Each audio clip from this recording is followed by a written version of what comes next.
तस्य ज्ञानञ्जनशलाकया चक्षुरुन्मिलितं येन तस्मै श्रीगुरवे नमः। श्रीचैतन्यमनोभीष्टं स्थापितं येन भूतले स्वयं रूपकदा मह्यं ददाति स्वपदान्तिकम्। नमः ओं विष्णुपादाय कृष्णप्रेष्ठाय भूतले श्रीमते भक्तिवेदान्तस्वामिनिति नामिने। नमस्ते सरस्वती देवे गौरवाणी प्रचारिणे निर्विशेष शून्यवारि पाश्चात्यदेशतारिणे। हे कृष्ण करुणा सिंधु दीनबंधो जगत्पते गोपेश गोपिका कांत राधा कांत नमोस्तुते। तप्त कांचन गौरांगी राधे वृंदावनेश्वरी वृषभानुसुते देवी प्रणमामि हरिप्रिये। जय श्री कृष्ण चैतन्य प्रभु नित्यानंद श्री अद्वैत गदाधर श्रीवासादि गौर भक्तवृंद। हरे कृष्ण कृष्ण कृष्ण हरे हरे हरे राम राम राम हरे हरे।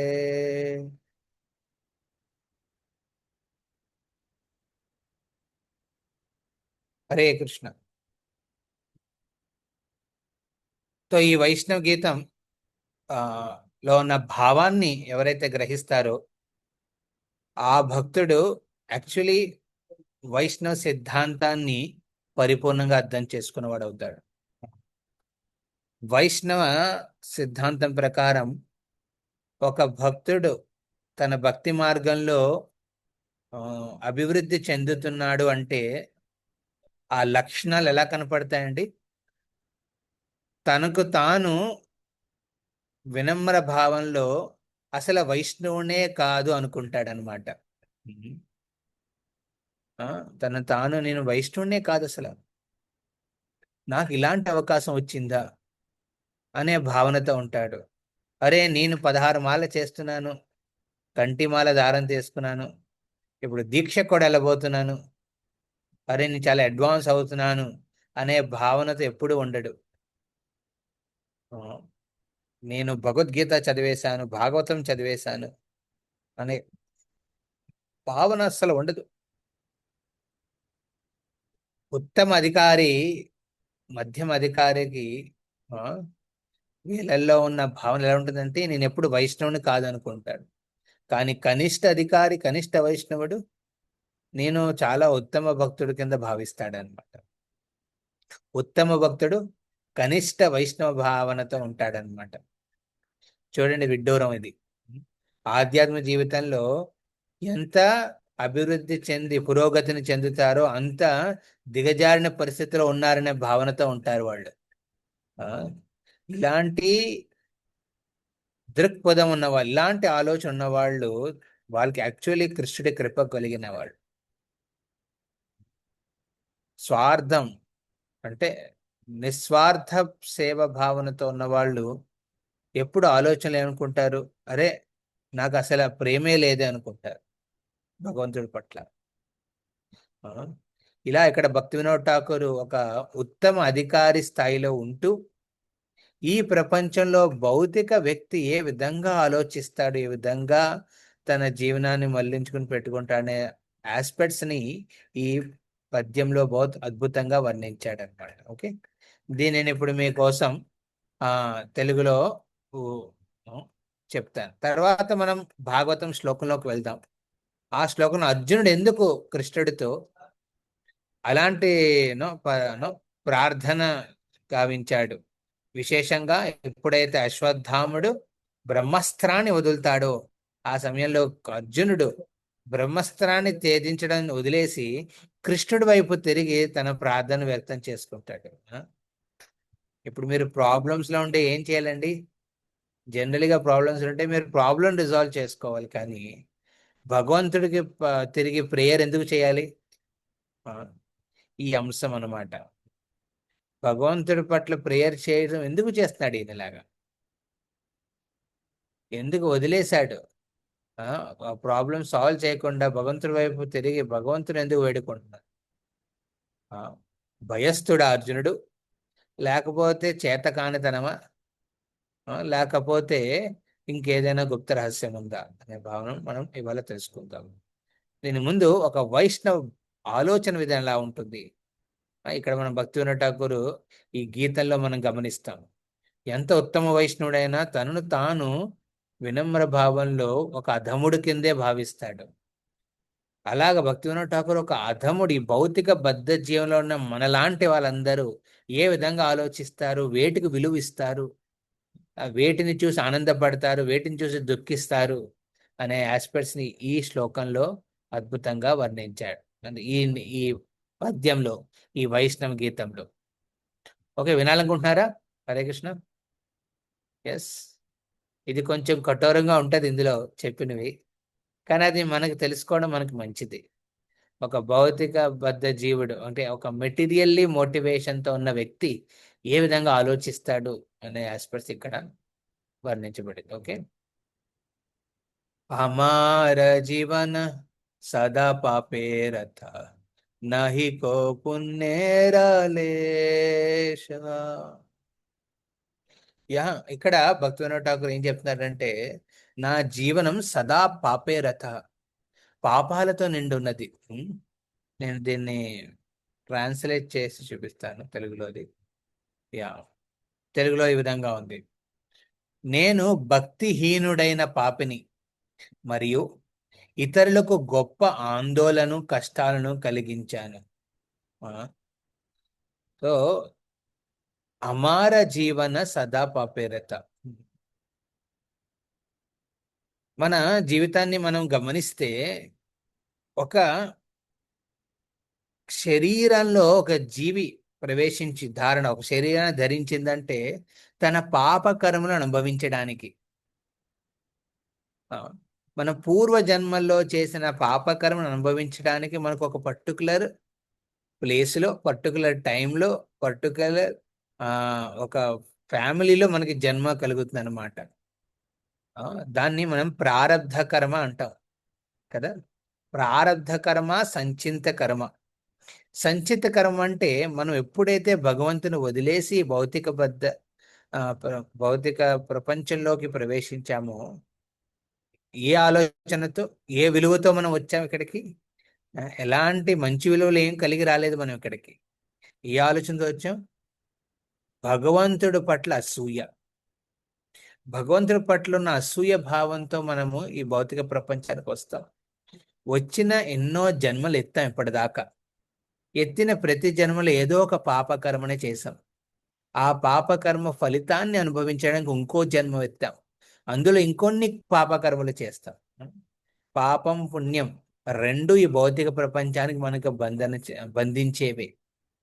అలాగా ఇక్కడ భక్తి వినోద్ ఠాకూర్ ఒక వ్యక్తి జీవనం ఏంటండి, పాపకర్మలతో నిండుంటుంది. అందుకే ఇక్కడ చెప్తారు, ఆమార జీవాన సదా పాపేరత. సదా, ఎప్పటికీ పాపాలతో నిండుంది.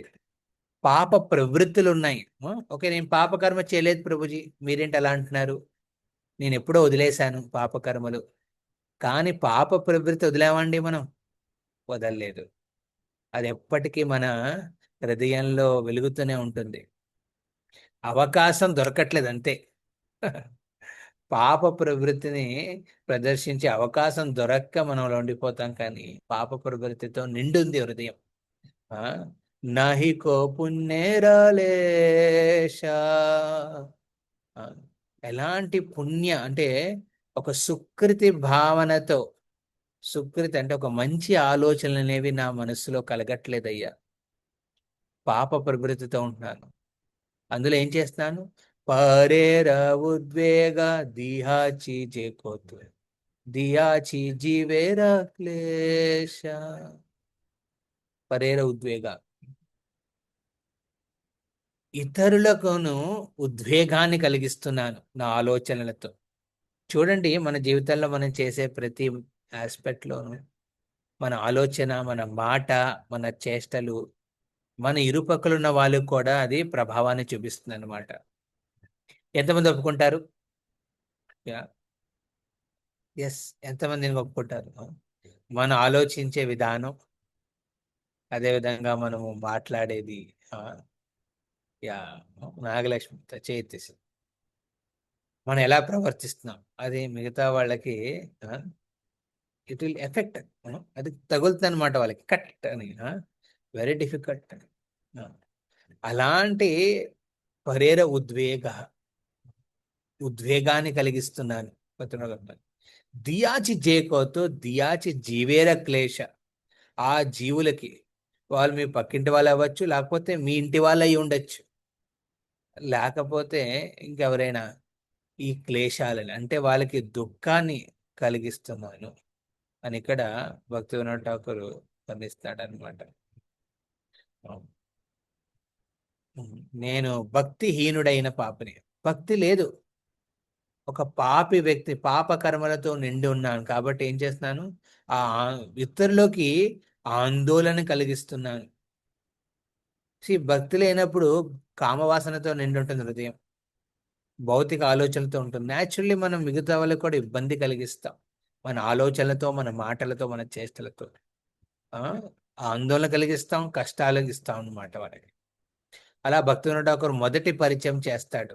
ఇక్కడ భక్తి వినోద్ ఠాకూర్ ఒక భౌతిక బద్ధ జీవుడు, ఒక భగవంతుని కలిసినప్పుడు చెప్పే మాటలు అన్నమాట ఇవి. ఓకే, నెక్స్ట్ శ్లోకం బహుత్ అద్భుతం అనమాట. నిజ సుఖ లాగి పాపే నాహి డోరి, దయాహీన స్వార్థ పరో. అద్భుతం.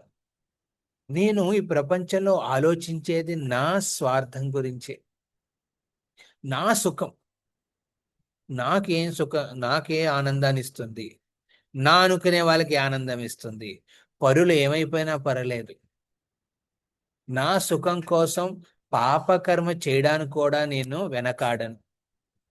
పాపే నాహి డోరి. ఆ అందుకే ఏం చేస్తాను, పాపం చేయడానికి కూడా వెనకాడకడం అంటే ఏం వదిలేసుకోవాలండి మనం, దయా, కరుణ భావాన్ని వదిలేసుకోవాలి. చూడండి, ఈ ప్రపంచంలో కరుణ భావాన్ని ఆ, వ్యక్తం చేసే వెరీ ఇంపార్టెంట్ యాక్సెప్ట్ ఏంటంటే మాంసాహార నిషేధన. సో జనరల్ చూడండి, మీ you ఒక ఫిలాసఫర్ అంటాడనమాట, ఇది ఇంగ్లీష్లో ఉంటుంది, నేను తెలుగులో కూడా చెప్తాను మీకు. If slaughter houses have glass walls,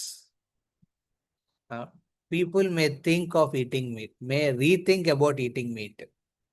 ఒకవేళ ఆ, ఈ కసాయి కారాగారాల్లో గాజు అంటే గాజు గోడలు ఉండుంటే లోపల జరిగే హింసను చూసి ఈ మానవ జాతి మాంసాహార నిషేధన చేస్తారేమో అని. ఎందుకంటే చాలాసార్లు మనం గమనించాం, మన ప్లేట్ మీద వచ్చే మాంసము ముద్ద వెనకాతలు ఎంత హింస అయ్యిందనేది. ఇక్కడ ఏమంటున్నాడు, నిజ సుఖలాగి పాపే నా హిడోరి. నా నా సుఖం కోసం, ఆ, నా స్వార్థం కోసం ఏం చేస్తాను, కరుణ భావాన్ని వదిలేసి ఎలాంటి పాపకర్మ చేయడానికైనా సిద్ధమవుతాను. ఇప్పుడు చూడండి, యుద్ధం నడుస్తుంది. యుద్ధం వెనకాతలు ఏంటండి కారణం, ఏదో అభివృద్ధి చేయడమా? కాదు. ఇద్దరు ముగ్గురు రాజ్యాలు తమ సుఖం కోసం ఆలోచిస్తుంది, తమ సుఖం కోసం ఎలాంటి పాపాలు చేయడానికైనా సిద్ధమే, కరుణను వదిలేశారు. ఏదో హాస్పిటల్లో పేషెంట్స్ మీద దాడి చేసి వాళ్ళని చంపుతారు. స్వార్థంతో ఉండాలన్నమాట, కరుణ భావాన్ని పక్కన పెట్టేసి. పరే సుఖ దుఃఖే సదా మిథ్యాభాసి, పర దుఃఖ సుఖకారో. ఇలాంటి జీవనాన్ని జీవించడం కోసం కరుణ లేని, కరుణ లేని స్వార్థపరమైన జీవనం, ఎలాంటి పాపం చేయడానికైనా వెనకాడని, మొహమాటం లేని హాస్పిటల్లో ఉండడం కోసం ఏం చేస్తాను, అందులో పరసుఖ దుఃఖి. చూడు, వైష్ణవుడు ఎలా ఉండాలండి, పరసుఖ దుఃఖుడి కింద ఉండకూడదు. అంటే మిగతా వాళ్ళు తమ జీవితంలో ఆనందపడుతున్నారు అనుకోండి, మనం జనరల్లీ ఏమవుతామంటే ఈర్ష్య పొందుతాం కదా, లేకపోతే నిరుత్సాహపడతాం. ఈర్ష్య ఎందుకు, అరే వాడికి వాడు అంత అనుభవిస్తున్నాడా, నేను అనుభవించట్లేదా, అదేంటి అని వాడికి ఉండకూడదు, వాడికి కూడా నమ్మది అన్నీ పోవాలి. ఒక బ్రాహ్మణుడు కూర్చుని ఎదుట, తన ఎదురుగుండా ఇంకో బ్రాహ్మడు తన మన ఫ్రెండ్ అనమాట. తనకున్న నో ఐశ్వర్యాన్ని చూసి ఈర్ష్యపడతాడు. చాలా తపస్సు చేసి భగవంతుడి అనుగ్రహాన్ని పొందుతాడు అనమాట. భగవంతుడి అనుగ్రహం పొందగానే భగవంతుడు అడుగుతాడు, ఏం కావాలంటే, నాకు నాకు వచ్చింది ఆ నాకు భౌతిక వాంఛలన్నీ నేను ఏం కోరుకున్నా అది నాకు అవ్వాలి అని భగవంతుని వేడుకుంటాడు అన్నమాట. భగవంతుడు తదాస్తు అంటాడు. అప్పుడు భగవంతుడు అక్కడి నుంచి యూటర్న్ తీసుకుని ఆ బ్రాహ్మణుడి ఇంటికి వెళ్తాడు అనమాట. వెంటనే అంటాడు, స్వామి మీరు అటు అటు ఎందుకు వెళ్తున్నారు, వాడింటికి ఎందుకు వెళ్తున్నారు? అరే వాడంటే నాకు అసలు ఇష్టం లేదు. కాదు, వాడు కూడా నీలాగా తపస్సు చేశాడయ్యా, అందుకే వెళ్తున్నాను. వెళ్తాడు అక్కడికి. వెళ్ళగానే ఆ బ్రాహ్మణుడు చూసి అడుగుతాడనమాట, స్వామి ఆ తను ఏం కోరుకున్నాడు ఆ బ్రాహ్మణుడు?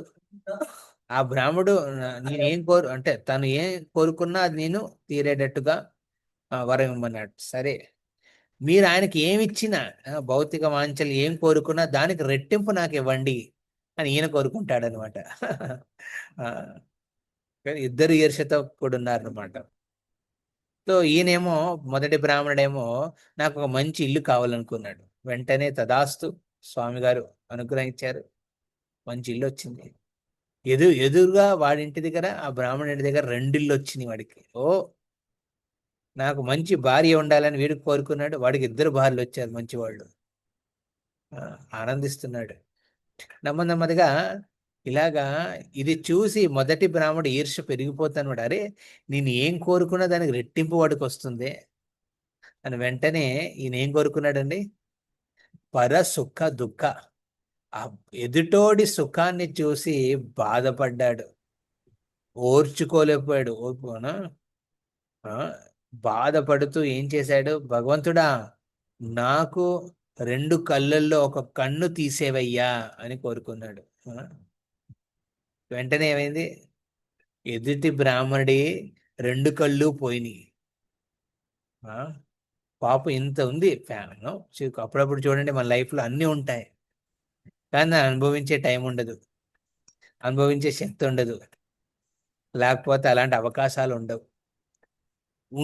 ఉండి ఉన్నట్టు ఉంటాయి అన్నమాట. అలాగా ఎదుటి బ్రాహ్మడి ఇంట్లో అన్నీ ఉన్నాయి.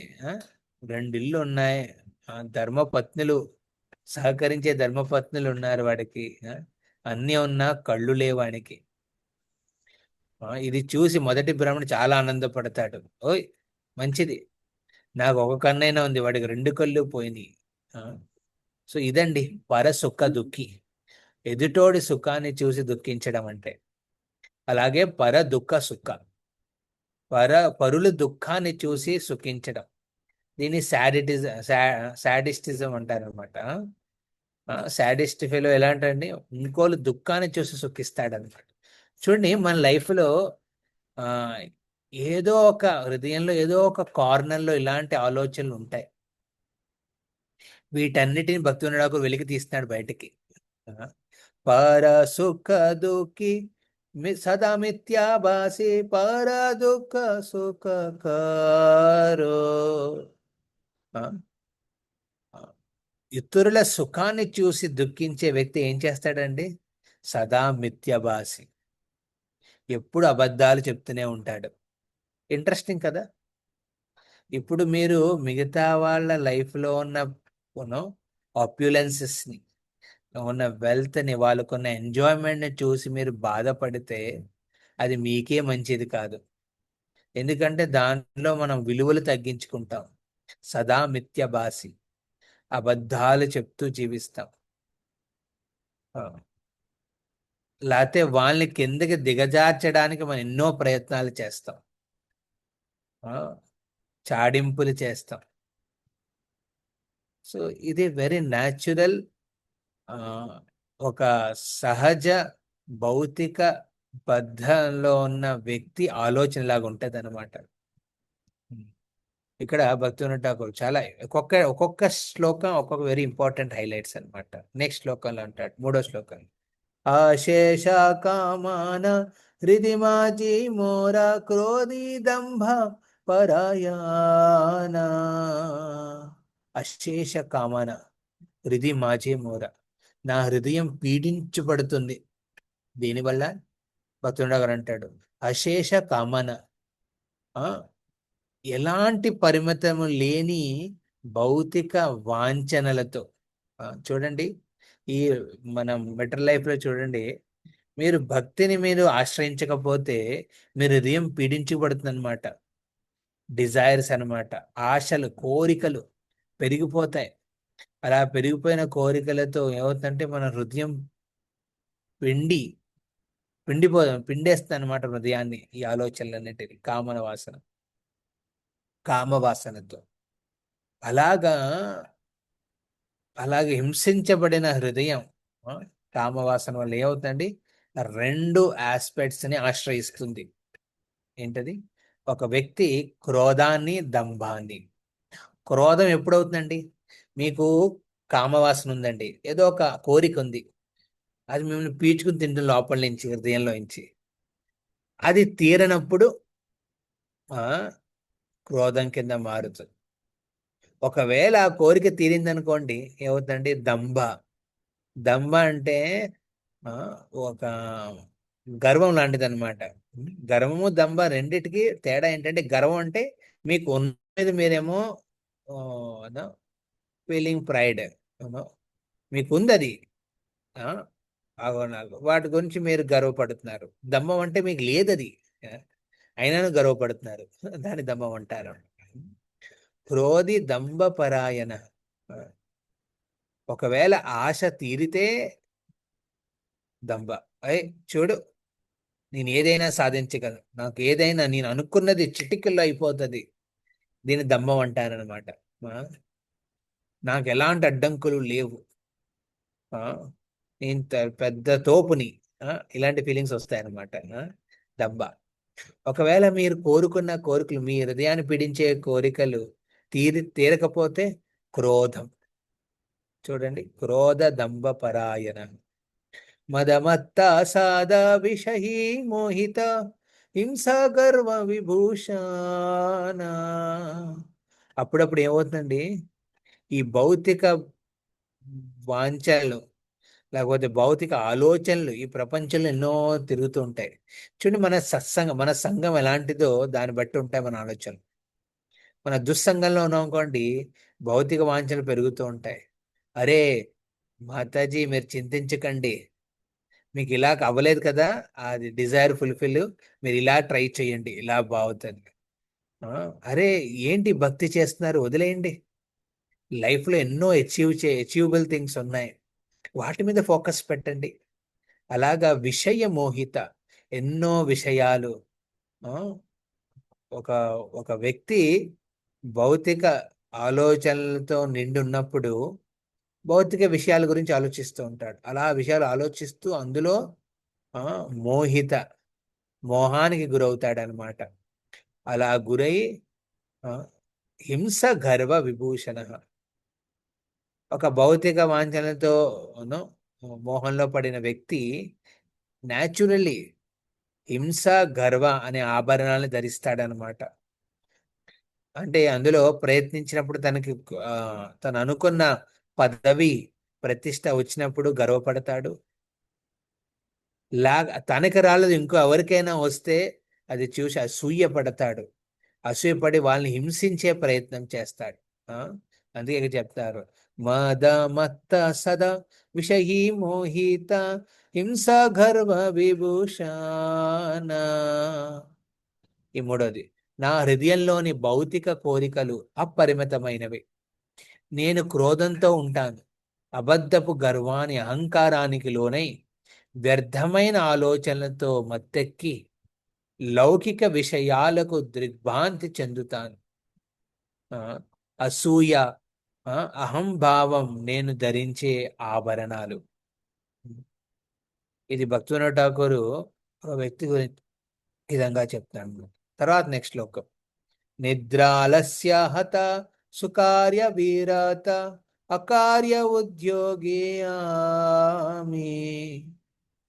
సో మనం ఇందాక హింస గర్వ గురించి మాట్లాడుకున్నాం, పరదుఃఖ సుఖి గురించి మాట్లాడుకున్నాం. ఇతరుల దుఃఖాన్ని చూసి సుఖించడం, ఇతరుల సుఖాన్ని చూసి దుఃఖించడం, స్వార్థానికి లోనవ్వడం, ఆ, ఆ, దయాభావాన్ని వదిలేసుకోవడం, క్రోధ దంభల్ని ఆశ్రయించడం, క్రోధాన్ని దంభాన్ని, అలాగే హింస, ఇతరుల్ని హింసించాలి, అసూయపడాలి, గర్వించాలి అనే ఆభరణాలు ధరించడం, వీటి గురించి మాట్లాడుకున్నాం ఇప్పుడు దాకా. ఇప్పుడు ఇందులో ఆ వ్యక్తి తన సమయాన్ని ఎలా కేటాయిస్తాడు, ఆ, ఏ కార్యం మీద, అంటే ఎలాగ తన టైంని మేనేజ్ చేసుకుంటాడు, లైఫ్ ప్లాన్ చేసుకుంటాడు గురించి ఎక్స్ప్లెయిన్ చేసింది 4వ శ్లోకం నుంచి. నిద్ర ఆలస్యహత సుఖాయ విరత అకార్య ఉద్యోగ్యామి.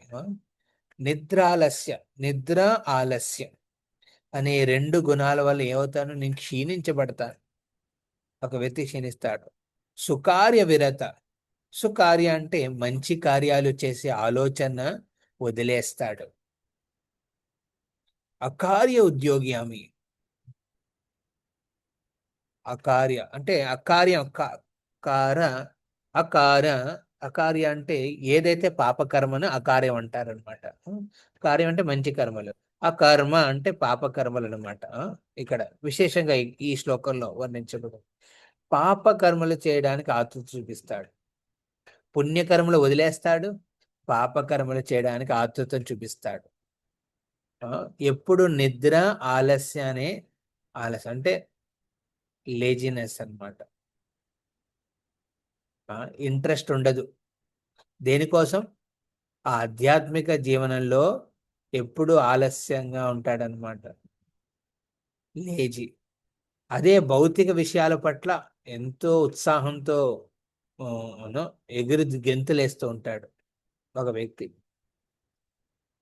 మందిరానికి రండి, భాగవతం శ్రవణం చేయండి, జపం చేయండి, నో, నిద్ర ఆలస్యం, నాకు నిద్ర వస్తుంది, నాకు బద్ధకంగా ఉంది, నేను చేయలేను.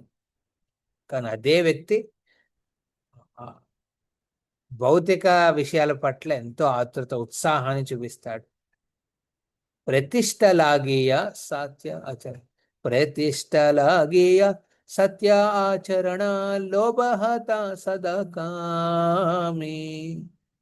ఆ, పేరు ప్రతిష్టల గురించి ఎంతో ప్రయత్నం చేస్తాడు వ్యక్తి.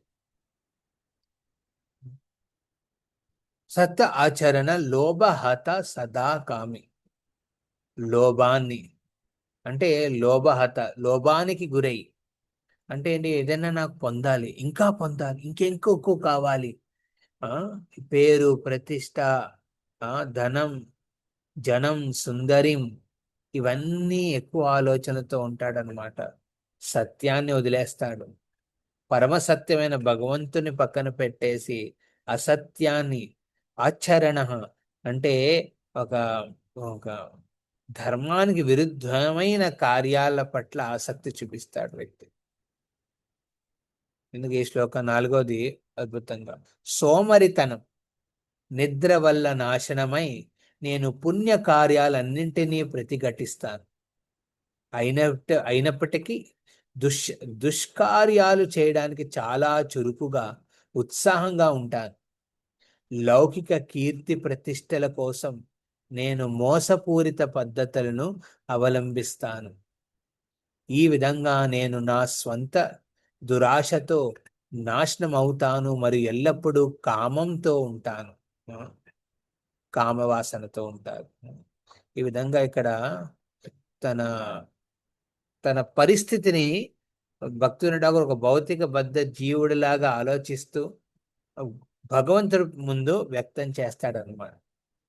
ఏహేనో దుర్జన సజ్జన వర్జిత అపరాధ నిరంతర శుభకార్య శూన్య సదానర్థమన నానా దుఃఖే జరాచారా. అద్భుతం. అలాంటి వ్యక్తి, ఆ, ప్రతిష్ట కోసం పరుగులాడే వ్యక్తి, ఆధ్యాత్మికంగా బద్ధావస్థలో ఉన్న వ్యక్తి, బద్ధకంతో ఉన్న వ్యక్తి, అసత్య అకర్మలు చేసే వ్యక్తి, కామవాసనతో నిండిన హృదయంతో ఉన్న వ్యక్తి దుర్జనుడుగా మారతాడు. సజ్జనుడు, దుర్జనుడు, ఓకే. ఈ రెండు మీరు గుర్తుపెట్టుకోండి. భక్తులంటే సజ్జనుల కింద ఉండాలి, దుర్జనుల కింద ఉండకూడదు. ప్రభు నేను సజ్జనున్నే, నేను తిలకం కంటిమాల ధారణ చేశాను, చూడండి ఎంతో కలగా కనపడతానో నేను. కానీ హృదయంలో మనం దుర్జనుల కింద ఉండకూడదు. ఆ ఈ దుర్జన భావాన్ని, దుర్జన వ్యక్తిత్వాన్ని మనం వదులుకోవాలి. అప్పుడే సజ్జనుల కింద మనం కనబడతాం, భగవంతుడికి ఎంతో ప్రీతిగా మారుతాం మనం. అర్థమవుతుందా? దుర్జన భావాన్ని, ఆ వ్యక్తిత్వాన్ని వదిలేయాలి. అందుకే చెప్తాడు, ఆ దుర్జన భావంతో ఉండడం వల్ల నన్ను ఏ భక్తుడు తన వైపు తీసుకోడు, పక్కన పెట్టేస్తాడు. చూడండి, మన వ్యక్తిత్వంలో దుర్జన భావాలు ఉంటే భక్తులకి మీ మీద ఆసక్తి ఉండదు. మీరు ఎప్పుడు వెళ్ళిపోతారా, మీరు ఎప్పుడు సైడ్ అయిపోతారా అని ఆలోచిస్తారు. ఎందుకంటే సజ్జనుడికి ఒక దుర్జనుడితో సాంగత్యం చేయడానికి ఇష్టపడ్డాడు. ఆ దుర్జన వ్యక్తిత్వాన్ని కలిగి ఉంటే మనము న్యాచురలీ భక్తులకు దూరంగా ఉండిపోతాం. సజ్జన వర్జిత. అలాగా భక్తుల దూరంగా ఉండి అపరాధ నిరంతర, ఒక అపరాధి కింద మారిపోతున్నా నేను. అపరాధి అనేది వైష్ణవ సాంగత్యంలోనే అవుతుంది, బయట చేసే పాపాలు. కానీ ఒక సత్సంగాన్ని, సజ్జనుల సాంగత్యాన్ని మనము చూసి ఎన్నో లోపాలు కనబడతాయి. ఎందుకంటే దుర్జన వ్యక్తిత్వంతో ఉన్నాం కదా. ఒక దుర్జన వ్యక్తిత్వంతో ఉన్న వ్యక్తి సజ్జనుల సాంగత్యంలో ప్రోత్సాహం పొందడు, వ్యతిరేకంగా ఎన్నో తప్పులు లోపాలు చూస్తాడు, అలాగే అపరాధి కింద మారతాడు వ్యక్తి. శుభకార్యసూన సదా అనర్ధమాన నానా దుఃఖే జరగ. ఇలాగా ఆ వ్యక్తి ఏమవుతాడండి, నెమ్మదిగా క్షీణిస్తాడనమాట. శుభకార్యాలు ఏమవు, శుభకార్యాలు అంటే భౌతిక కర్మకాండల గురించి మాట్లాడట్లేదు నేను ఇక్కడ. ఆధ్యాత్మికల్లో అభివృద్ధి చెందే కార్యాలు ఏమి అవ్వవు, అనర్థాలు నిండి ఉంటాయి అన్నమాట హృదయంలో. అనర్థాలు పెరుగుతూ ఉంటాయి. అలాగా ఆ దుఃఖంలో నెమ్మదిగా ఆ వ్యక్తి క్షీణిస్తాడనమాట. అలా భక్తి వినోద్ ఠాకూర్ తన వ్యక్తిత్వం గురించి మాట్లాడుతూ తన వినమ్ర భావన, తన వ్యక్తిత్వం గురించి ఈ విధంగా మాట్లాడతాడనమాట. ఇటువంటి నీచమైన దుర్మార్గుడైన వ్యక్తి దైవభక్తి గల వారిచే తిరస్కరించబడి నిరంతరం అపరాధిగా ఉంటాడు. నేను అటువంటి వాడిని, సత్కర్మలను ఏవీ చేయకుండా ఎల్లప్పుడూ చెడు వైపు మొగ్గు చూపేవాడును. వివిధ దుఃఖాలచే కృంగిపోయి క్షీణించిపోయాను. భక్తి వినోద్ ఠాకూర్ ఈ విధంగా తన విన్నపాన్ని భగవంతుడి ముందు పెడతాడు.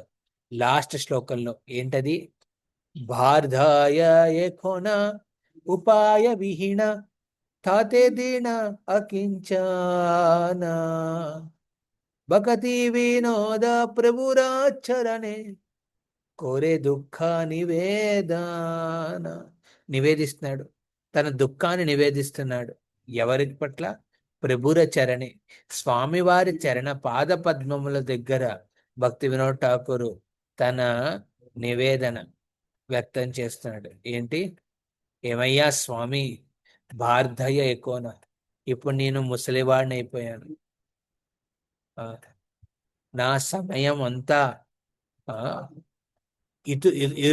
ఇతరులకు ఉద్వేగాన్ని ఇవ్వడానికి, ఇతరులకు కష్టాలను ఇవ్వడానికి, ఇతరుల సుఖాన్ని చూసి బాధపడడంలో, ఇతరుల దుఃఖాన్ని చూసి సుఖపడడంలో అబద్ధాలు చెప్తూ కామవాసనతో హృదయం నిండి క్రోధం, దంభం, హింస, గర్వం అనే ఆభరణాలను ధరించి ఎప్పుడు బద్ధకంగా ఆధ్యాత్మిక పురోగతి గురించి ఆలోచించకుండా భౌతిక వాంఛల పట్ల ఆతృత చూపిస్తూ పేరు ప్రతిష్ట వెనకాతల పరిగెడుతూ కామవాసనతో నిండి లోభాన్ని అర్థం కింద భావిస్తూ దుర్జనుడు కింద మారి సజ్జనుడి సాంగత్యం నుంచి తిరస్కరబడ్డాను. అలా తిరస్కరించబడి ఒక అపరాధి కింద ఉండిపోయాను. ఎలాంటి శుభకార్యం, శుభ పుణ్య కర్మాలు నా జీవనంలో లేవు. అనర్థాలతో నిండి నేను దుఃఖించి క్షీణించిపోయాను అని వ్యక్తం చేసుకున్నాడు భక్తివినోద్ ఠాకూర్. అలా ఈ ముసలితనంలో నేను ఎలాంటి ఉపాయము కనబడట్లేదు, వీటినన్నించి బయట ఎలా పడాలి, అలాంటి అకించనుడు, నాకు ఎలాంటి ఆశ్రయం లేదయ్యా స్వామి, అందరూ నన్ను తిరస్కరించారు, నా అనుకునే భౌతిక విషయాలన్నీ దూరమైపోయినాయి, నేను ప్రయత్నించి పొందిన పేరు, ప్రతిష్ట, ధనం అన్నిటి నాకు సొంతం కావయ్యా, సజ్జనులను తిరస్కరించారయ్యా, అలాంటి పరిస్థితుల్లో నాకు నువ్వే ఒక ఆశ్రయము, ఇంకెవరూ లేరయ్యా అని ఇక్కడ వేడుకుంటున్నాడు అనమాట భక్తివినోద్ ఠాకూర్. ఇప్పుడు వృద్ధాప్యంలో విజయ సాధనాలన్నీ కోల్పోయి దీనుడై భక్తి వినోదుడు తన దుఃఖ గాథను స్వామి పాదాల చెంత సమర్పిస్తూ ఉన్నాడు. ఇది ఇక్కడ మన గమనించాల్సిన అద్భుత ఘట్టం.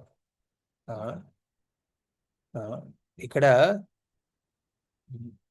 భక్తి వినోద్ ఠాకూర్ ఒక భౌతిక బద్ధవస్థలో ఉన్న వ్యక్తి ఎలాంటి ఆలోచనలతో నిండి ఉంటాడనే గురించి వర్ణించబడింది. సో ఇప్పుడు మనము భాగవతంలో నా శ్లోకం కొంచెం చదివి దానికి దీనికి రిలేషన్ మనం కొంచెం గమనిద్దాం. ఓకే. ఓం నమో భగవతే వాసుదేవాయ. ఓం నమో భగవతే వాసుదేవాయ. ఓం నమో భగవతే వాసుదేవాయ. సో ఈ శ్లోకం ఇది మొదటి స్కందం 7వ అధ్యాయం 24వ శ్లోకం. నా వెనకాతలు మీరు రిపీట్ చేయండి. ఇది ఎవరైనా? ప్రదీప్తి మాతాజీ, రిపీట్. హరే కృష్ణ ప్రభుజీ. సయేవ జీవలోకస్య సయేవ జీవలోకస్య సయేవ జీవలోకస్య సయేవ జీవలోకస్య మాయామోహిత చేతసా మాయామోహిత చేతసా మాయామోహిత చేతసా మాయామోహిత చేతసా విదత్సే స్వేన వీర్యేణ విదత్సే స్వేన వీర్యేణ విదత్సే స్వేన వీర్యేణ విదత్సే స్వేన వీర్యేణ శ్రేయో ధర్మాది లక్షణం శ్రేయో ధర్మాది లక్షణం శ్రేయో ధర్మాది లక్షణం శ్రేయో ధర్మాది లక్షణం. ఓకే. ఇది ఈ శ్లోకం ఒక అనువాదం చేయాలి కదా తెలుగులో. ఉంది ఎవరి దగ్గర తెలుగులో? ఇది హరే కృష్ణ ప్రభుజీ. చదవండి, మీరు తెలుగులో చదవండి మాతాజీ. నీవు భౌతిక శక్తి పరిధికి పరుడవైనను బద్ధజీవుల పరమశ్రేయస్సు కొరకై ధర్మాది చతుర్విధ పురుషార్థములను కలిగింపజేయుచున్నావు. హరే కృష్ణ ప్రభుజీ. అనువాదం చదవండి. భాష్యం చదవమంటారు. చదవండి మాతాజీ. శ్రీల ప్రభుపాదుల వారి భాష్యం. ఆదిదేవుడవైన శ్రీకృష్ణుడు ప్రకృతి త్రిగుణములచే ఏమాత్రము ప్రభావితుడు కాకుండా భౌతిక జగత్తునందు తన నిర్హేతుక కరుణచే ఆవిర్భవించుచుండును. అతడు భౌతిక వ్యక్తీకరణలకు సదా పరుడైనట్టివాడు. అయినను మాయాశక్తిచే బంధింపబడినట్టి బద్ధజీవులను తన చెంతకు చేర్చుకొనటి ఉద్దేశ్యముతోనే అతడు తన నిర్హేతుక కరుణచే అవతరించుచుండును. నిజమునకు జీవుడు భోగానుభవమునకు సమర్థుడు కాడు. కానీ భౌతిక శక్తిచే ప్రభావితులైన బద్ధజీవులు భ్రాంతియందు ప్రకృతిని అనుభవింపగోరుదురు. జీవుడు శ్రీకృష్ణ భగవానుని నిత్య దాసుడు. కానీ అతడు ఈ నిజ స్థితిని మరచినప్పుడు జగత్తును అనుభవింపవలెనని భావించును. అట్టివాడు నిక్కముగా భ్రాంతిమయుడే. బద్ధజీవుల అట్టి భ్రాంతిమయ భోగానుభవంను నశింపచేసి వారిని తన ధామమునకు తిరిగి చేర్చుటకే భగవానుడు అవతరించుచుండును. పతిత జీవుల ఎడ శ్రీకృష్ణ భగవానునకు గల నిర్హేతుక కరుణా స్వభావం ఇదియే. హరే కృష్ణ ప్రభుజీ. ధన్యవాదాలు ప్రభుజీ. హరే కృష్ణ. సో ఇప్పుడు మీకు ఈ కంటెక్స్ట్ అర్థమవుతుంది. మనం ఇందాక వైష్ణవ గీతం పాడాం కదా, ఇక్కడ కంటెక్స్ట్ ఏంటో మనం గమనిద్దాం. ఓకే, సో మనము ఇది ఈ ఈ చాప్టర్ పేరు ద్రోణపుత్రుడు, ద్రోణపుత్రుడి అశ్వత్థాముడి దండన. సో ఇందులో మనము గమనిస్తే అశ్వత్థాముడు 18వ రోజున కురుక్షేత్ర యుద్ధ భూమిలో 18వ రోజున సేనాధిపత్యాన్ని వహిస్తాడనమాట. అదే రోజున దుర్యోధనుడి మరణం చెందుతాడు. తన రాజైన తన స్నేహితుడైన దుర్యోధనుడి మరణాన్ని దుఃఖాన్ని ఆపుకోలేక ఏం చేస్తాడు, అధర్మం వైపు మలుతాడనమాట. ధర్మయుద్ధంలో అధర్మం ఉండకూడదు. ఇప్పుడు అవుతున్న యుద్ధాలన్నీ అధర్మాలే అండి. ఎవరో ఇద్దరు రాజ్యాల పట్ల ఉన్న ద్వేషభావాన్ని సామాన్య ప్రజానికం మీద చూపిస్తున్నారు వాళ్ళు. ఇది అసలు మంచిది కాదు. పూర్వంలో ధర్మయుద్ధాలైనవి. కురుక్షేత్ర యుద్ధ భూమి ఒక ధర్మ యుద్ధం. అది ఆ ధర్మయుద్ధంలో ఎవరైతే మరణించారో న్యాచురల్లీ వాళ్ళు స్వర్గానికి చేరుకుంటారు. కానీ ఇక్కడ అశ్వత్థాముడు అధర్మాన్ని ఆశ్రయిస్తాడు. అధర్మాన్ని ఆశ్రయించి ఏం చేస్తాడు, పడుకునున్న పాండవులను అనుకుని పాండు పుత్రులని సంహరిస్తాడు. రాత్రప్పుడు ఎలాంటి శస్త్రాలతో తయారీ అవ్వకుండా ఉన్న నిరస్త్రులైన ఈ పాండుపుత్రులు పడుకున్నప్పుడు రాత్రి వేళ వెళ్ళి వాళ్ళ శిరస్సు ఖండన చేయడం అనేది అధర్మం. అది తీసుకెళ్లి దుర్యోధను మరణావస్థలో ఉన్న దుర్యోధను చూపించినప్పుడు దుర్యోధనుడు కూడా అంటాడు అశ్వత్థాముడితో, ఏవయ్యా నువ్వు చేసింది అన్నిటికన్నా పెద్ద పాపం. ద్రౌపది కోలుకోలేదు, తన 5గురు పుత్రులు మరణించారు. యుద్ధంలో మరణించడం వేరయ్యండి. ఇప్పుడు అభిమన్యుడు యుద్ధ రణభూమిలో మరణించాడు, అది చాలా గ్లోరియస్. కానీ ద్రౌపది పుత్రులు ఇలాగా రాత్రిపూట పడుకున్నప్పుడు వాళ్ళ శిరస్సును ఖండిస్తే అది ఎలాగండి? ఆవిడ ఆపుకోలేకపోయింది దాని బాధని. అందుకే అర్జునుడు ఏం చేస్తాడు, ప్రతిజ్ఞ తీసుకుంటాడు, వెళ్ళి అశ్వత్థాముని దండిస్తానని. కృష్ణుడితో పాటు రథం మీద వెళ్తూ ఉంటాడు. ఇలా భాగవతంలో మొదటిసారి కృష్ణుడు ఎంట్రీ ఈ 7వ అధ్యాయంలో వస్తుంది అనమాట. ఈ 7వ అధ్యాయం కాకముందు ఎప్పుడూ కృష్ణుడి ఎంట్రీ లేదు. సో ఏదైనా హీరో ఎంటర్ అయినప్పుడు అదొక బిగ్ బీజిఎంతో ఒక ఇంపార్టెంట్ యాక్షన్ లేకపోతే రొమాన్స్ ఈవెంట్ సీన్తో ఎంట్రీ అవుతాడు ఒక హీరో. కానీ భాగవతంలో కృష్ణుడు ఎలా ఎంట్రీ అయ్యాడండి, రథసారథి కింద ఎంట్రీ అయ్యాడు అనమాట. ఆ రథాన్ని నడుపుతూ ఎంట్రీ అయ్యాడు. అర్జునుడిని వెనకాతలు వేసుకుని అశ్వత్థామ వైపు దండయాత్రకు వెళ్ళిన కృష్ణుడు అనమాట. కానీ అశ్వత్థాముడు ఇదంతా చూసి భయపడతాడు. అరే, అర్జునుడు నన్ను అటాక్ చేయడానికి వస్తున్నాడు, ఏం చేయను. అప్పుడప్పుడు ఏమవుతండి, మనకి కలిగే బాధలు, మనం దాన్ని భరించలేని పరిస్థితులు ఏం చేస్తాం, అప్పుడప్పుడు మనము రాంగ్ స్టెప్స్ తీసుకుంటాం అనమాట. భక్త సంగీతం లేకపోతే రాంగ్ స్టెప్స్ తీసుకుంటాం. చూడండి, ఇక్కడ అర్జునుడు, అశ్వత్థాముడు లైఫ్లో కూడా క్రిటికల్ సిచ్యువేషన్. ఇప్పుడు ఎవరు అర్జునుడు అటాక్ చేస్తున్నాడు. అప్పుడు ఏం చేస్తాడు, వెంటనే తన తండ్రి నేర్పించిన బ్రహ్మాస్త్రాన్ని వదులుతాడనమాట. ఆ బ్రహ్మాస్త్రం ఎలాంటిదండి, మోడర్న్ యాటమ్ బాంబ్ లాంటిది అనమాట. సైజ్ ఇంతే ఉంటది. కానీ అది ఇచ్చే ప్రభావం మాత్రం ఊళ్ళని లేపేస్తుంది అన్నమాట. బ్రహ్మాస్త్రాన్ని వదిలినప్పుడు అశ్వత్థాముడు ఆ ప్రభావాన్ని అర్జునుడు గమనిస్తాడు. అర్జునుడు అంటే అరే, బ్రహ్మాస్త్రాన్ని వదిలేడవాడు, దీన్ని ఎప్పుడు ఎలాగ నియంత్రించడం నాకు తెలియట్లేదనే తను కూడా ఒక క్రైసిస్ లోకి వెళ్ళిపోయాడు అర్జునుడు కూడా. కానీ అర్జునుడు అశ్వత్థామలాగా రియాక్ట్ అవ్వలేదు. ఆ మన అశ్వత్థాముడు ఓవర్ రియాక్ట్ అయిపోయాడు అనమాట. అర్జునుడు మాత్రం ఏం చేశాడు, తన ధనస్సు బాణాన్ని పక్కన పెట్టి కృష్ణుడి వైపు తిరిగి ప్రార్థిస్తాడనమాట. ఇదేంటండి, అరే ప్రాబ్లం ఉంది, ప్రాబ్లం సాల్వ్ చేయాలి, కానీ వెనక్కి తిరిగి ప్రార్థించడం ఏంటి? ఆ ప్రార్థనలో ఈ శ్లోకం, ఇవాళ చదివిన శ్లోకం వస్తుంది అనమాట. ఓ భగవంతుడా, నీ కారుణ్య రూపం ఇది. ఈ ప్రపంచంలో నువ్వు అవతరించేది ఎవరి కోసం? బద్ధజీవుల కోసం. వాళ్ళు ఎలాంటి పాపాలు చేసినా, ఎన్ని జన్మల పాటలు ఈ ప్రపంచంలో ఉన్నా వాళ్ళని మాత్రం నువ్వు వదలవయ్యా. ఏదో విధంగా వాళ్ళని ఆకర్షించి మళ్ళీ తిరిగి తీసుకువెళ్తావు. సో ఈ ఎపిసోడ్ని మనం ప్రాపర్గా అర్థం చేసుకోవాలి. అర్జునుడు ఎందుకు ప్రార్థిస్తున్నాడు?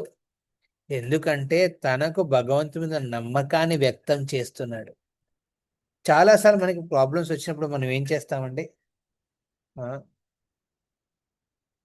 ఆ, ఒక్కసారి ఉండండి.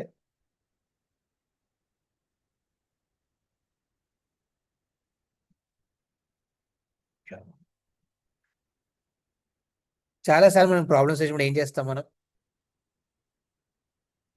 మనం ఆ ప్రాబ్లమ్స్ సాల్వ్ చేయడానికి ప్రయత్నిస్తాం, కానీ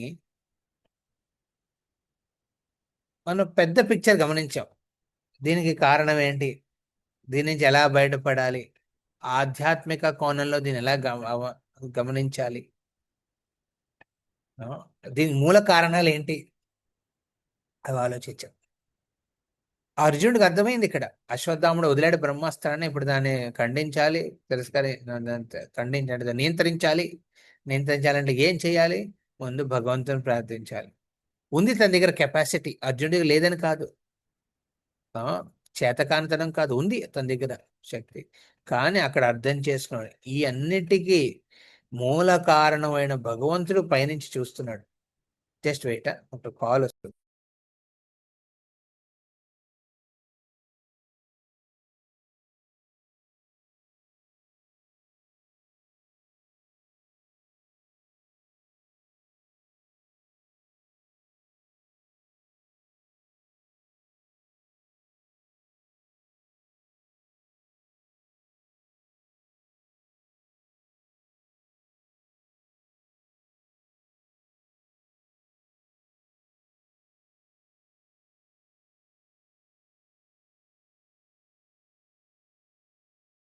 హరే కృష్ణ.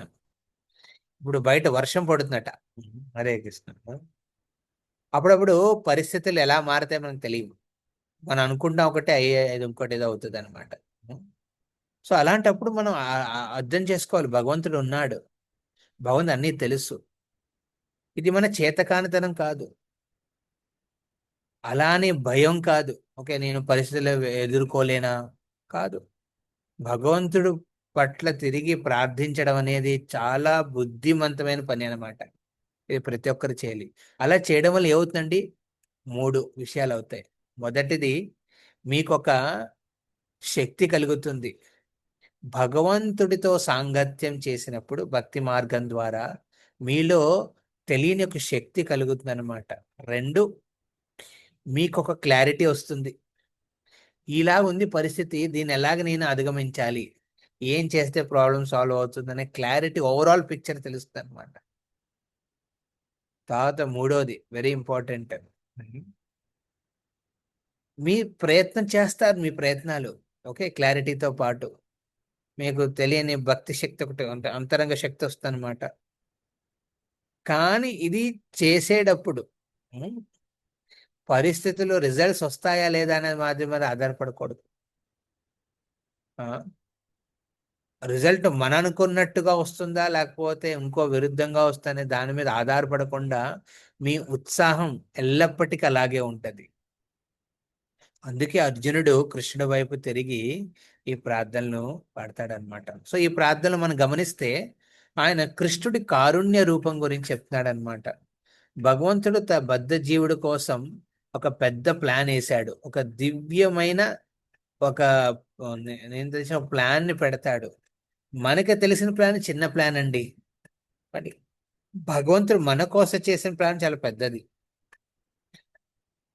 మనకున్న ప్లాన్ లో మనం ఆలోచిస్తూ కూర్చుంటే ఏమవుతుందండి, జనరల్ గా ఈ భౌతిక ప్రపంచంలో వ్యక్తి ఇలా ఆలోచిస్తాడు అనమాట.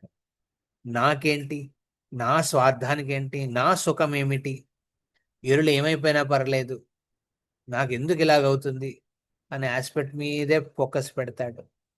ఎప్పుడు ఆలోచించాడు కృష్ణ ప్లాన్ ఏంటి, భగవంతుడు నా కోసం ఏం ప్లాన్ చేస్తాడు దీని ద్వారా, దీని గురించి ఆలోచించలేడు. సో ఇక్కడ మనము ఇది చూడాలి, ఇక్కడ అబ్జర్వ్ చేయాలి. కృష్ణుడు యాజ్ ఎ బిగ్గర్ ప్లాన్. ఆ బిగ్గర్ ప్లాన్ లో మన ప్లాన్ ఒకవేళ సక్సెస్ఫుల్ అవుతే అది భగవంతుడి కృప. భగవంతుడి ఆ విధంగానే మీ మీ శుద్ధీకరణానికి తోడ్పడుతున్నాడు. ఒకవేళ అది అవ్వకపోయినా అది కూడా భగవంతుడి కృపే. ఎందుకంటే భగవంతుడు మీకు ఏదో చెప్పాలనుకుంటున్నాడు. తన తన మీకోసం ఆయన చేసిన ఒక పెద్ద ప్లాన్ ఏంటో అది అర్థం చేసుకోమని ప్రయత్నం చేయమంటున్నాడు. అందుకే చూడండి, అర్జునుడు కృష్ణుడి వైపు తిరుగుతాడు.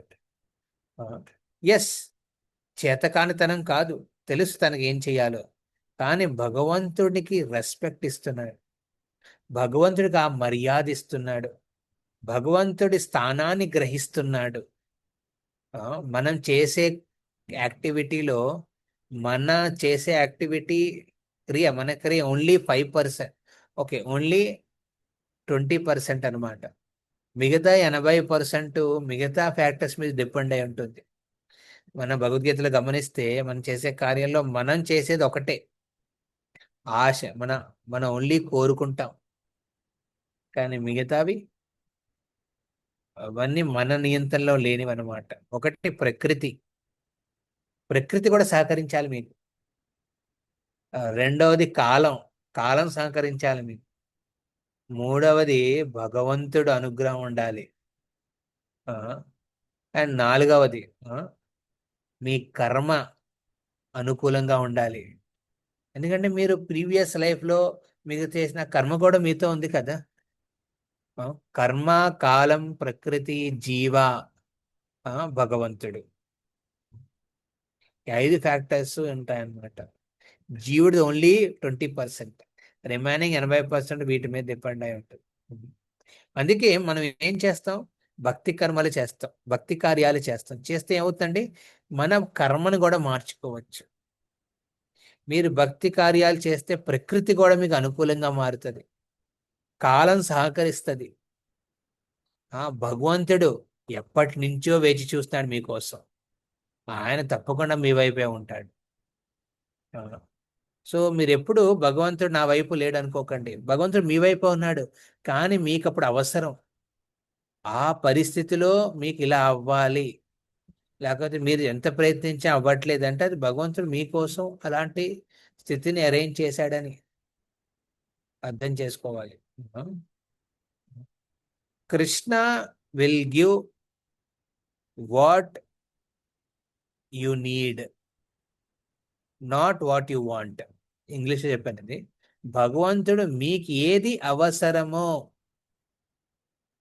ఆ పరిస్థితిలో మీ కర్మ ప్రకారం, మీకున్న కాల స్థితుల ప్రకారం ఏది అవసరమో అది చేస్తాడు మీకోసం.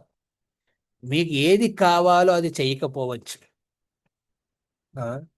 అందుకే మనం కృష్ణుడి వైపు మనం తిరిగి ప్రార్థించాలి లైఫ్లో. హరే కృష్ణ కృష్ణ కృష్ణ హరే హరే, హరే రామ రామ రామ హరే హరే. సో ఈ వైష్ణవ గీతంలో భక్తి వినోద్ ఠాకూర్ ఎవరైతే కృష్ణుణ్ణి బహిర్ముఖంగా ఉంటూ సమయాన్ని ఎలా వ్యర్థంగా కాలక్షేపం చేస్తారో అద్భుతంగా వర్ణిస్తాడు ఆ నేపథ్యంలో, గీతంలో. కానీ ఎవరైతే అర్జునులాగా భగవంతుడి వైపు తిరిగి అశ్వత్థామలాగా ఆ అంటే అధర్మం వైపు కాకుండా భగవంతుడి వైపు తిరిగి ఎంత అధర్మమైన దాన్ని వేచి చేస్తూ ప్రార్థిస్తూ భగవంతుడా నీ ప్లానింగ్ ఏంటి అనే కోరికతో ఉన్నవాడే యాక్చువల్ బుద్ధిమంతుడు. వాడు న్యాచురల్గా భక్తులు అభివృద్ధి చెందుతాడు. ఇక్కడ అశ్వత్థాముడి దండంలో కూడా అర్జునుడు కృష్ణుడి వైపు తిరిగి అడుగుతాడు ఏం చెయ్యాలి అని, ప్రార్థించేది అడుగుతాడు ఏం చేయమని. ఇమ్మీడియట్లీ కృష్ణ అంటారు, అరే నీకు తెలుసు కదయ్యా అర్జున, వాడు ఒక బ్రహ్మాస్త్రాన్ని వదిలాడు కానీ వాడికి దాన్ని మళ్ళీ నియంత్రించడం రాదు. నువ్వు ఒక బ్రహ్మాస్త్రాన్ని వదిలి ఆ రెండిటిని కలిపి నియంత్రించి తీసుకో. అంటే ఏమైంది, భగవంతుడి కృప గైడెన్స్ దొరికింది, ఆశీర్వాదం దొరికింది. ఆశీర్వాదం ఉంటే ఏదైనా మనం సాధించగలం. హరే కృష్ణ. ఎవరికి ఏదైనా ప్రశ్నలు లేకపోతే ఏదైనా పాయింట్ మీరు షేర్ చేయాలనుకుంటున్నారా? ఎస్. ప్రతి బుధవారం మనం ఇది పెడుతున్నాం. I want every one of you attend seriously. ప్రతిసారి రిమైండర్ పెట్టి రండి రండి అది పెడతాం ఆబ్వియస్లీ, బట్ మీరు దీన్ని పాయింట్ ఆఫ్ నోట్గా పెట్టుకొని అటెండ్ అవ్వండి. ఓకే, ఎవరికి ఏదైనా ప్రశ్న లేకపోతే ఏదైనా పాయింట్ షేర్ చేయాలనుకుంటున్నారా? Please raise your hands. Maheshwari Mataji want to speak?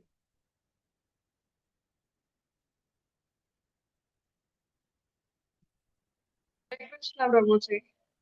Hare Krishna. నేను మీ వెడ్నెస్డే సెషన్ ఈ రోజే ఫస్ట్ టైం అటెండ్ అవుతున్నా ప్రభుజీ, చాలా హ్యాపీగా ఉంది. హరే కృష్ణ. అది ఒక చిన్న డౌట్ ఉంది ప్రభుజీ నాకు. యాక్చువల్గా పాపకి హెల్త్ ప్రాబ్లం మీకు తెలుసు కదా ప్రభుజీ. నేను 16 మాలలు ఎర్లీ మార్నింగ్ లెగిసి 5 to 6:30 to 7 నేను కంప్లీట్ చేసుకుంటున్నా ప్రభుజీ, 16 రౌండ్స్. పూజ అవన్నీ మార్నింగ్ ఈవినింగ్ చేసుకుంటా. నాకు వచ్చి ఏంటంటే నాన్ వెజ్ మాందాం అంటే పాపకి ప్రోటీన్ డైట్ ఫుల్ గా ఇవ్వాలి అనేది డాక్టర్ డిస్క్రిప్షన్ ప్రభుజీ. నాకు అది వెజ్ లో తనకి పూర్తిగా అందట్లేదు. అది అవాయిడ్ చేయడానికి అంటే నేను తినకుండా తనకి వండి పెట్టి నేను మామూలుగా చేసుకోవచ్చా అనేది నా డౌట్ ప్రభుజీ. ఇది మీరు ఇప్పుడు డాక్టర్ మీ పాపకున్న పరిస్థితి చాలా సీరియస్ ఇష్యూ కాబట్టి మీరు డాక్టర్ రికమెండ్ చేశారు కాబట్టి దాన్ని మెడిసిన్ కింద మీరు ఇప్పుడు జనరల్లీ డాక్టర్స్ ఇచ్చే డైట్ మెడిసిన్ కింద తీసుకోమంటారు. ద డైట్ ఇస్ మెడిసిన్ అన్నమాట. సో మీ పాపకు పెట్టండి, మీరు మాత్రం దాన్ని తిరస్కరించవచ్చు, మీరు అవాయిడ్ చేయండి. ఆ అండర్స్టాండింగ్ పాప కూడా ఇవ్వండి. ఒకవేళ ఆ ట్రీట్మెంట్ ద్వారా ఆవిడ ఇంప్రూవ్ అవుతే మీ అమ్మాయి పరిస్థితి, అప్పుడు ఆ అమ్మాయి కూడా మానేయచ్చు. ఓకే, అదే ప్రభుజీ. ఇప్పుడైతే ప్రెసెంట్ చాలా మాకు భాగవతం తీసుకున్న దగ్గర నుంచి చాలా మిరాకిల్స్ అయితే జరిగినాయి. అంతకు ముందు కూడా నాతో భగవంతుడు ఉన్నాడు, ఆ జర్నీ నాకు తెలుసు. కానీ ఇది ఇంకా స్పిరిచువల్ గా నన్ను నిజంగా ముందుకు నడపడానికి ఒక అవకాశం దొరికింది ప్రభుజీ. అదైతే నేను పర్సనల్ గా ఫీల్ అవుతున్నాను. నాకే చాలా చేంజెస్ నా మైండ్ లో నాకు కలుగుతున్నాయి. మీరు అన్నట్టు ఏదైనా వచ్చినా కూడా కామ్ గా వెళ్ళి కామ్ గా వెనక్కి అది అంటే అగ్రెసివ్ గా రియాక్ట్ అవ్వకుండా రావడం అనేది నేను రీసెంట్ గా నాకు ఇంటర్వ్యూలో ఫేస్ చేశాను. అది యాక్చువల్ గా నాకు స్టార్టింగ్ యాక్సెప్ట్ చేయలేదు, అంటే లో శాలరీతో నేను యాక్సెప్ట్ చేయలేదు ప్రభుజీ. వచ్చేసిన వెంటనే నేను ఇంటికి వచ్చిన 10 minutes లో నాకు మళ్ళీ కాల్ వచ్చి నేను కోరిన శాలరీతో నాకు కాల్ వచ్చింది ప్రభుజీ. అది చిన్న విషయం అయితే కాదు, ఎందుకంటే అంతమంది ముందు ఇంటర్వ్యూ ఫేస్ చేసి నేను వద్దు అన్నాక నా కోసం కాల్ రావడం అనేది అది అసలు నేను ఎక్స్పెక్ట్ చేయను. నా లైఫ్ లో ఎప్పుడు అలా జరగలేదు. ఇది నిజంగా కృష్ణుడే ఉండి నాకు. Krishna is always with us. Okay, భగవంతుడు ఎప్పుడు మనతోనే ఉంటాడు. కానీ కొన్నప్పుడు మనం గమనిస్తాము, కొన్నప్పుడు గమనించాం అంతే. అవును ప్రభు. గమనించిన పరిస్థితుల్లో మనం ఏం చేయాలి? కృష్ణుడు కనపట్లేదు, భక్తుల వైపు మనం తిరిగి చూడాలి, భాగవతం వైపు తిరిగి చూడాలి, భగవద్గీత వైపు తిరిగి చూడాలి, భక్తి మార్గం వైపు చూడాలి. అప్పుడు న్యాచురల్లీ మనకి ఆ సోలేస్ మనకు కనపడుతుంది, ఆ దృష్టి కనపడుతుంది భగవంతుడు చెయ్యి ఉందని. ఓకే, మీ పాప కోసం నేను సీరియస్ గా ప్రే చేస్తున్నాను. అండ్ ఇప్పుడు అవసరం కాబట్టి అదొక మెడిసిన్ కింద మీరు అదే మీరు నాన్ వెజ్ ని ప్రమోట్ అదే చేయట్లేదు ఇక్కడ, బట్ అవును మెడిసిన్ కింద ప్రభుజీ. డాక్టర్స్ సజెస్ట్ చేశారు కాబట్టి, క్రిటికల్ పరిస్థితి కాబట్టి మీరు చేయొచ్చు, నాట్ చేయొచ్చు, కానీ మీరు అవాయిడ్ చేయొచ్చు. అండ్ ఓకే అండర్స్టాండ్ ప్రభు. పాపకి ఇవ్వండి, నేను అవాయిడ్ చేస్తాను, నీకు మెడిసిన్ కింద ఇస్తాను, తీసుకోండి అలా. అదే Prabhuji. Hare Yes. Krishna. Hare Krishna. Anyone else ఏదైనా పాయింట్ షేర్ చేయాలనుకుంటున్నారా? ప్రదీప్తి మాతాజీ. ప్రభుజీ ధన్యవాద ప్రణామం ప్రభుజీ. ప్రభుజీ భక్తి కార్యాలు చేస్తున్నప్పుడు మన కర్మ ఎంత బ్యాడ్ గా ఉన్నా కానీ ఆ కర్మ అనేది మారుతుంది.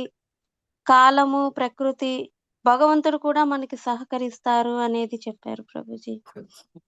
సో భగవంతుడి సాంగత్యం చేస్తే మనకు ఆ శక్తి, క్లారిటీ వస్తుంది అనేది కూడా, ఆ అంతరంగిక శక్తి వస్తుంది అనేది ఎప్పుడు గుర్తుపెట్టుకోవాలి అనేది అర్థమైంది Prabhuji. We get purity, we get clarity, and we also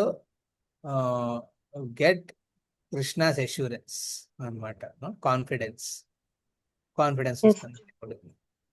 thank you Prabhuji. దాన్ని అంటే ఎనర్జీ అంటారు, దీని ఒక ప్యూరిటీ, క్లారిటీ, ఎనర్జీ, ఈ మూడు వస్తాయి మన భగవంతుడి మీద. ఆ భగవంతుడి మీద తిరుపతి చూడండి, ప్యూరిటీ అసలు ఉండదు యాక్చువల్లీ. భౌతిక బద్ధ జీవులో ఉన్నవాడు ఇంత భక్తుని డాకు చెప్పిన వైష్ణవ గీతంలాగా అన్ని పాప జీవనాలే, అన్ని కామవాసనతోనే ఉంటాడు. క్లారిటీ అసలు ఉండదు, తనకి ఏది మంచిది, ఇతరులకు ఏది మంచిది అనేది అసలు అండర్స్టాండింగ్ ఉండదు అసలు. ఎనర్జీ నెమ్మదిగా క్షీణించబడతాడు వ్యక్తి. ఒకటి తర్వాత ఒకటి బ్లో బ్లో బ్లో వస్తూ ఉంటే ఒక్కొక్కటి ఒక దాన్ని క్షీణిస్తూ పడతాడు. కానీ భక్తుడు ఎవరైతే రెగ్యులర్గా భక్త సాంగత్యానికి వైపు తిరుగుతారో, భాగవతం వైపు తిరిగి తమల్ని ఆశ్రయిస్తారో, హరినామాన్ని ఆశ్రయిస్తారో, ఎప్పటికెప్పుడైనా నిత్యము ఇలా చేసే వాళ్ళకి ప్యూరిటీ ఉంటుంది. తమకి తెలియని శక్తి భగవంతుడు హృదయం ద్వారా ఒక ఎంపవర్మెంట్ ఇస్తాడు. తర్వాత క్లారిటీ కూడా ఉంటుంది మనసులో, ఓకే ఇది ఇలాగే అని క్లారిటీ వస్తుంది. తర్వాత ఎనర్జీ కూడా ఉంటుంది అనమాట. ఆ ఎనర్జీతో వచ్చే ఆటంకాలు, వచ్చే ఇబ్బందులని, వాటి ఎంత కాలం అని వచ్చినా వాటిని దాటుకుంటూ ముందుకెళ్తాడు, అర్జునులాగా అనమాట, పాండవుల్లాగా. హరే కృష్ణ. రాజు శ్రీమద్ భాగవతంకి. ఇంకెవరైనా చెప్పాలనుకుంటున్నారా? తులసి మాధవి, గిరిజ కుమారి మాతాజీ, రాధిక మాతాజీ, ఎనీవన్? నాగలక్ష్మి, మహాలక్ష్మి,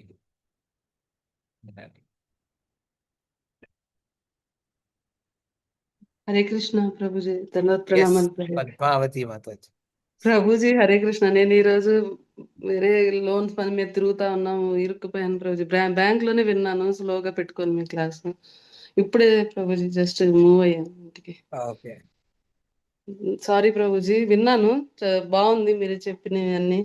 సగంలో జాయిన్ అయ్యాను ప్రభుజీ, క్షమించండి ప్రభుజీ. హరే కృష్ణ. హరే కృష్ణ. థ్యాంక్ యూ ప్రభుజీ, ధన్యవాదాలు ప్రభుజీ. హరే కృష్ణ.